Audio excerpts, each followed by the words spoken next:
Uh, Good evening, everyone. My name is Dev, also better known as Gordon. Today I'm going to be showing you how to build with F3X building tools. You can, of course, use the studio building tools.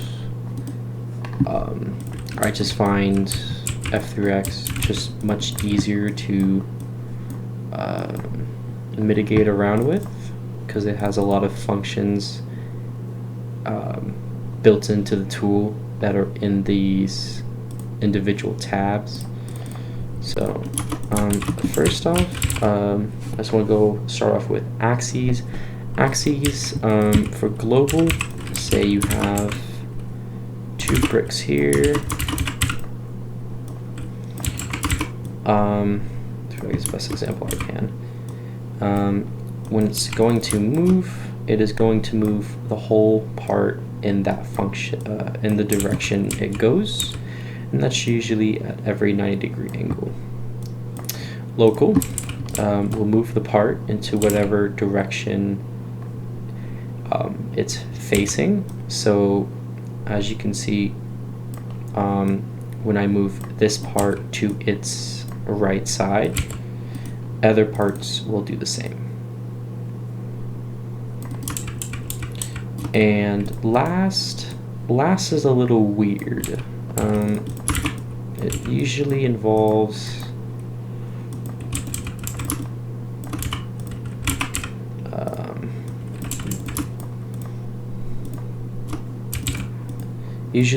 the faces, and that will be of help when doing something specific like inserting it into the ground or something. Next up is increments. Increments are very helpful. It is the movement between one stud against another. I use 0.1, use 0.5.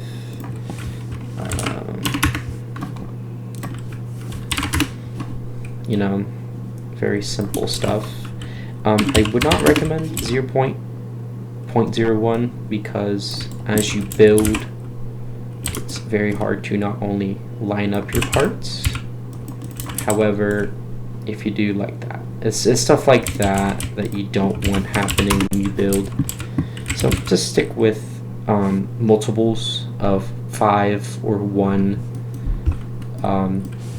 Definitely stay away from odd numbers. Next up is the resize tool. Very self-explanatory for normal in both. You have your moving one way, and then you have both ways. Increments, also the same deal. The thing with both is if you're trying to move it 1 in both directions, divide it by half, and there you go. It's nice and manageable for you. Already went over increments. And the rotation tool. So the rotation tool is very easy to understand as well. You have your center where it moves from the center of the blocks.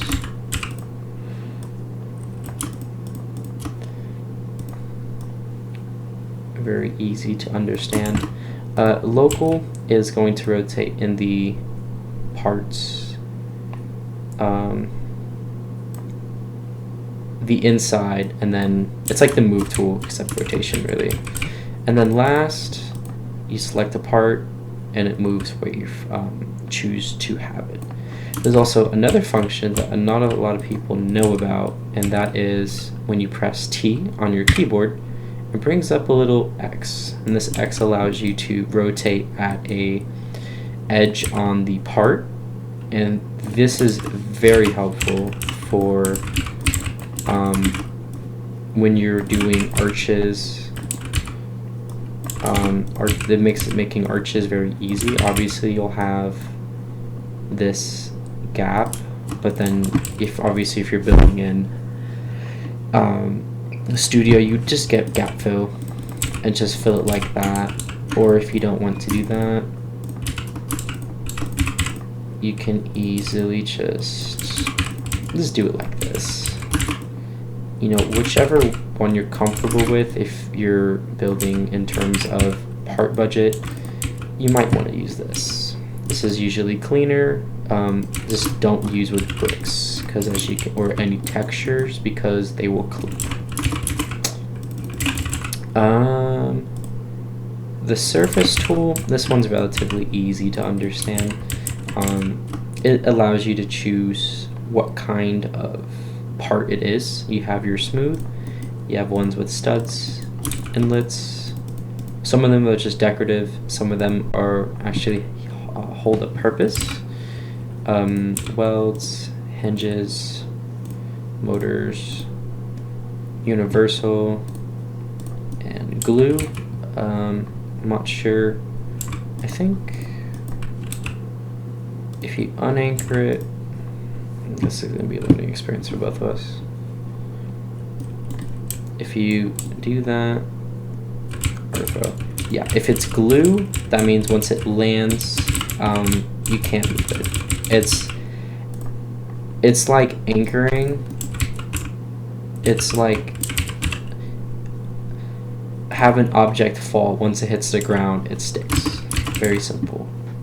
The material tool, obviously very easy to understand, allows you to pick the material for the part. You cannot do one side a brick and then one side wood. You'd have to use textures or decals from the library.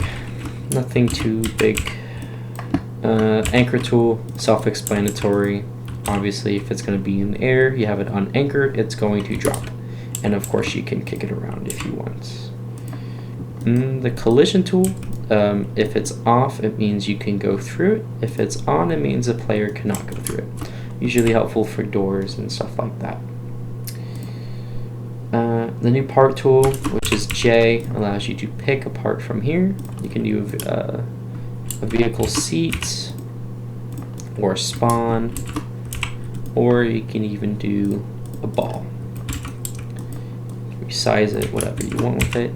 Another thing before I go on with this, you have your ball that only resizes as the whole thing, and then there's also this the ball where you can manipulate it. So that brings us to the mesh tool. The mesh tool allows us to add a mesh. Adds us, lets us do a sphere, a wedge, a file, a cylinder, a head, block, really.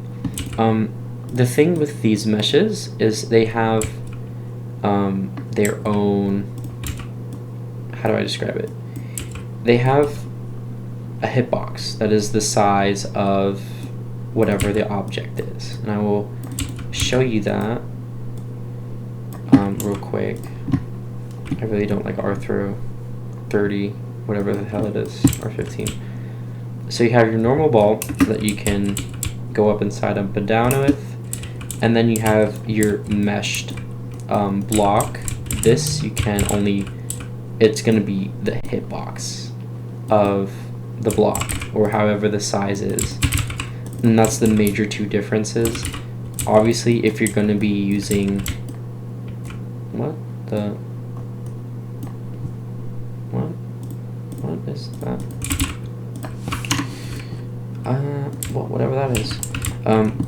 Make sure you only, this is only going to be used for like blood or like carpet.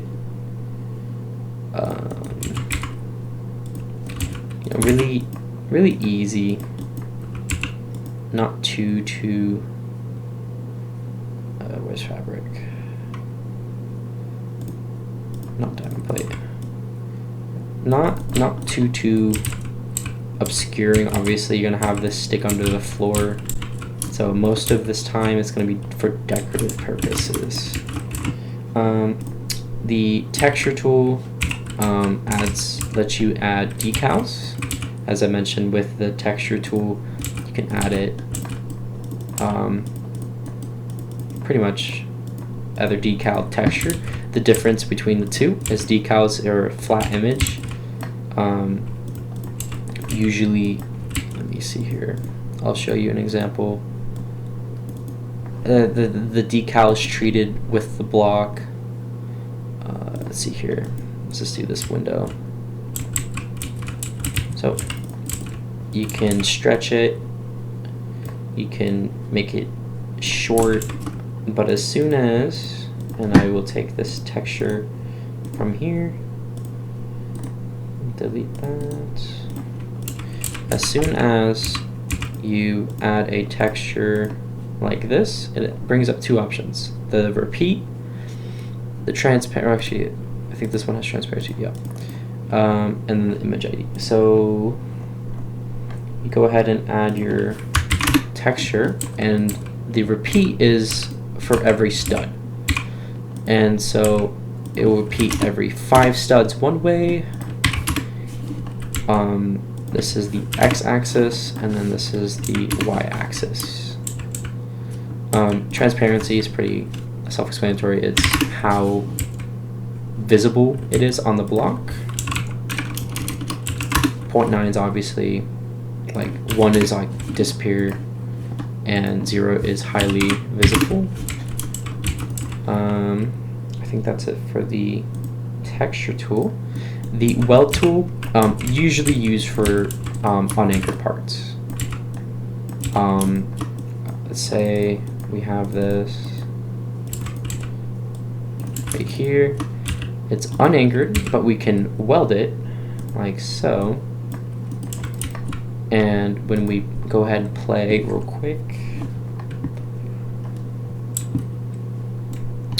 we can knock it down, but it will not separate. So that is the main thing with the welds. Not something you're going to be using as often, but it's definitely handy. This is the lighting tool. I've never actually found the difference between all of these. I just know them based on what's it called? Just through experimenting.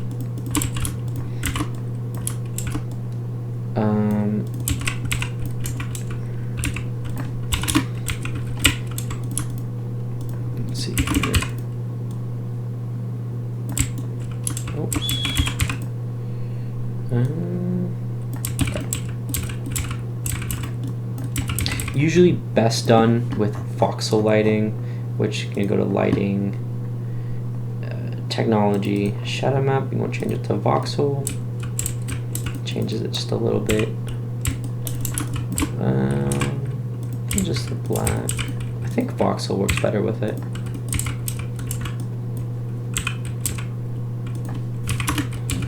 Or is it? This is just not coordinated at all. I'm just doing this based on what I have. I think shadow map does it better.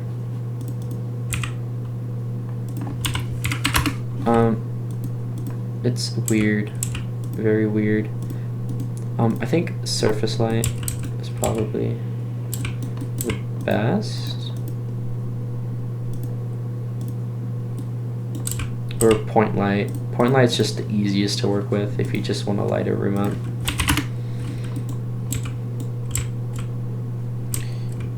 Actually, I can just turn it to nighttime instead of hoping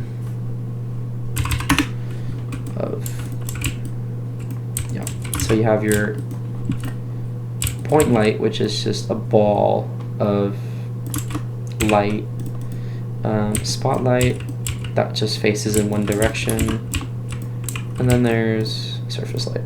Surface light is kind of a mixture between the two, from what I know. It'll illuminate like so. Just delete all that. Actually, that just ties in with the decorative tool. Everyone, all the griefers use this one because it's funny. The velocity is how thick the smoke is. Size is how big it will be. Wait, no, the velocity is how fast the smoke will come out.